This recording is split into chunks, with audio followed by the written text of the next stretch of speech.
Halo semua, salam sejahtera Malaysia. Selamat datang ke channel Fels Lifestyle. Satu kejutan besar untuk bekas Perdana Menteri Tun Dr. Mahathir Mohamad.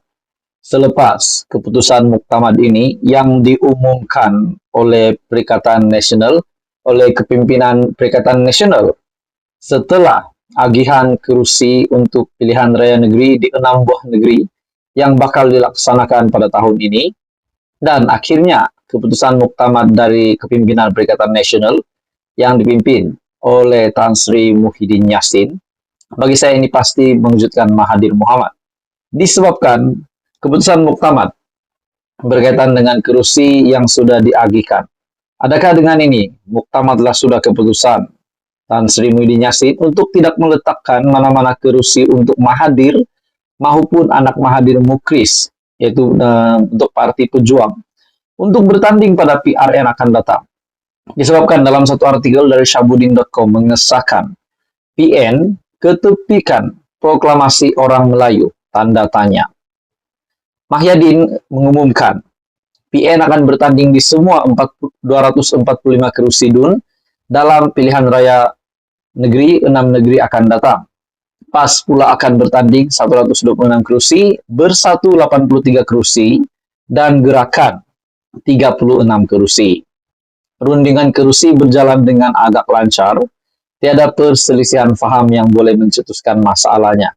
Persoalannya yang timbul, bagaimana pula dengan kerjasama di antara Tun Dr. Mahathir Mohamad bersama-sama dengan Bersatu? Adakah dengan ini signal dari Muhyiddin Yassin dari Perikatan Nasional untuk menolak Mahathir Mohamad setelah permohonan ataupun hasrat Mukris untuk Pejuang menjadi anggota komponen di dalam PN pun telah ditolak? Adakah dengan ini signal bahwa Mahathir pun ditolak, walaupun kita tahu Mahathir yang bersedia untuk bekerja sama dan Muhyiddin pula tidak menolak kemungkinan untuk bekerja sama dengan Mahathir, namun belum ada pun perjumpaan yang dilakukan di antara dua bekas Perdana Menteri itu. Dalam artikel ini lagi, kami dapat muktamadkan rundingan lebih awal berbanding tarik pengundian yang masih belum diumumkan, katanya. Turut hadir Presiden PAS, Hadi Awang, Presiden Gerakan Dominic Lau, dan barisan pimpinan tertinggi PN. Sebelum ini, selepas mengadakan rundingan meja bulat dengan parti-parti yang menyokong proklamasi orang Melayu, Tun Mahathir seolah-olah menobatkan dirinya sebagai ketua pembangkang, mengumumkan mereka bersetuju untuk tidak bertembung sesama sendiri dalam PRN. Dalam rundingan meja bulat yang dihadiri beberapa pemimpin utama PAS dan pemimpin kecil Bersatu, tetapi tidak dihadiri Mahyadin dan Hamzah selaku ketua pembangkang. Tun Mahathir turut menyebut pertemuannya dengan Mahyadin akan diatur. Begitupun di sebalik Muhyiddin menyatakan kesediaan untuk bertemu dengan Mahathir yang lebih dulu mempelawannya untuk bekerja sama. Tetapi sehingga ini tiada lagi pertemuan berlangsung di antara kedua-dua mereka. Secara umumnya disedari kebimbangan PN terhadap pertemuan itu ialah Tun Mahathir pasti meminta sejumlah kerusi untuk kelompok yang menyokongnya. Nah, timbul persoalan setelah PN telah memuktamadkan jumlah kerusi yang bakal bertanding pada PRN ini. Dengan ini, sah sudah Mahathir dan Pejuang. Tidak ada pun slot di dalam Perikatan Nasional untuk bertanding pada PRN nanti. Jadi disebabkan PN pun sudah memuktamadkan jumlah kerusi yang bakal dipertandingkan.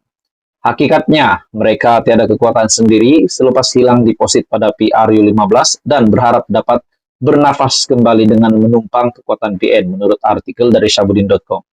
Adakah dengan ini hilang sudah, hancur sudah harapan dan cita-cita Tun Dr. Mahathir Mohamad dengan PN telah memuktamadkan kerusi yang bakal dipertandingkan? Dalam artikel ini, Mukris tidak lama sebelum ini turut memohon untuk menyertai PN, tapi telah ditolak.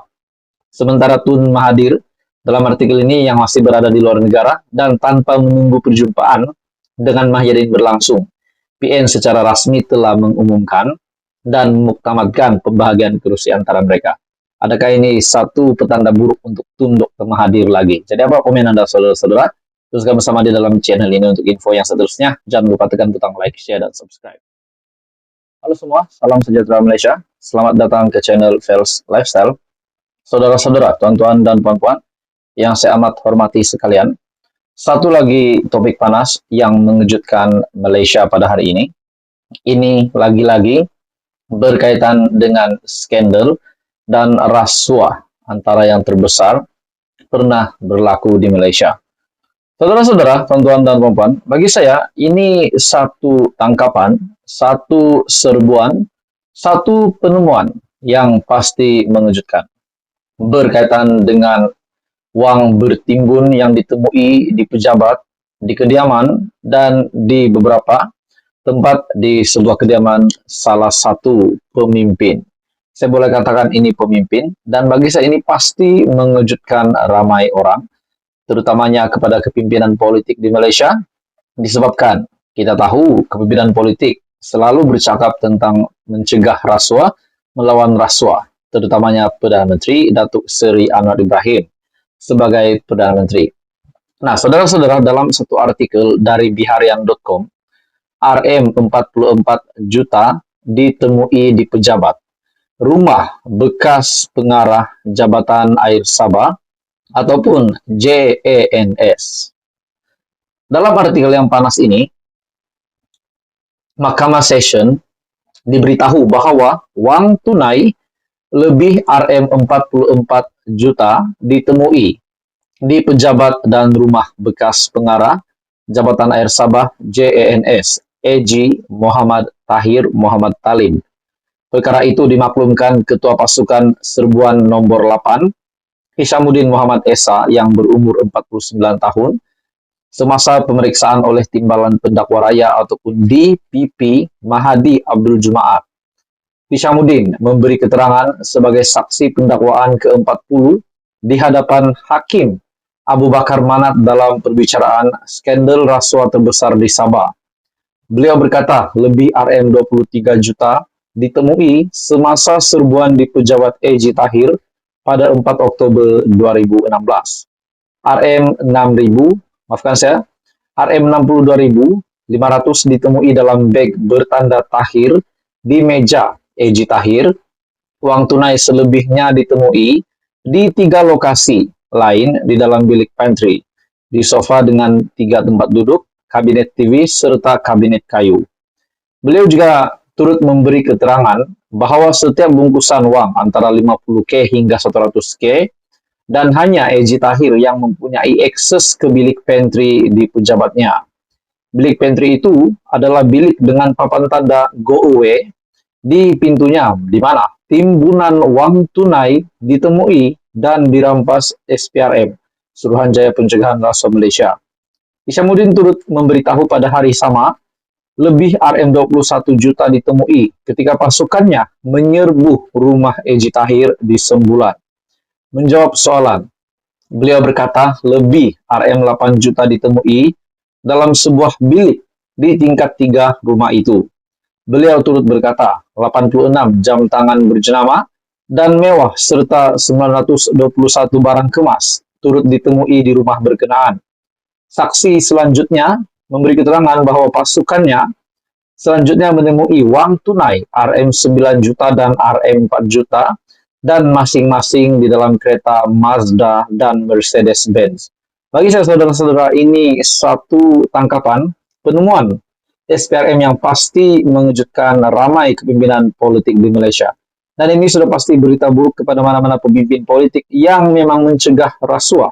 Tapi pada akhirnya kejayaan besar juga untuk SPRM dan kerajaan hari ini karena dapat membongkar dan dapat membuat penggeledahan di mana RM44 juta ditemui di pejabat rumah bekas pengarah Jabatan Air Sabah menurut saksi. Jadi saudara-saudara, apa komen Anda? Teruskan bersama di dalam channel ini untuk info yang seterusnya. Jangan lupa tekan butang like, share, dan subscribe.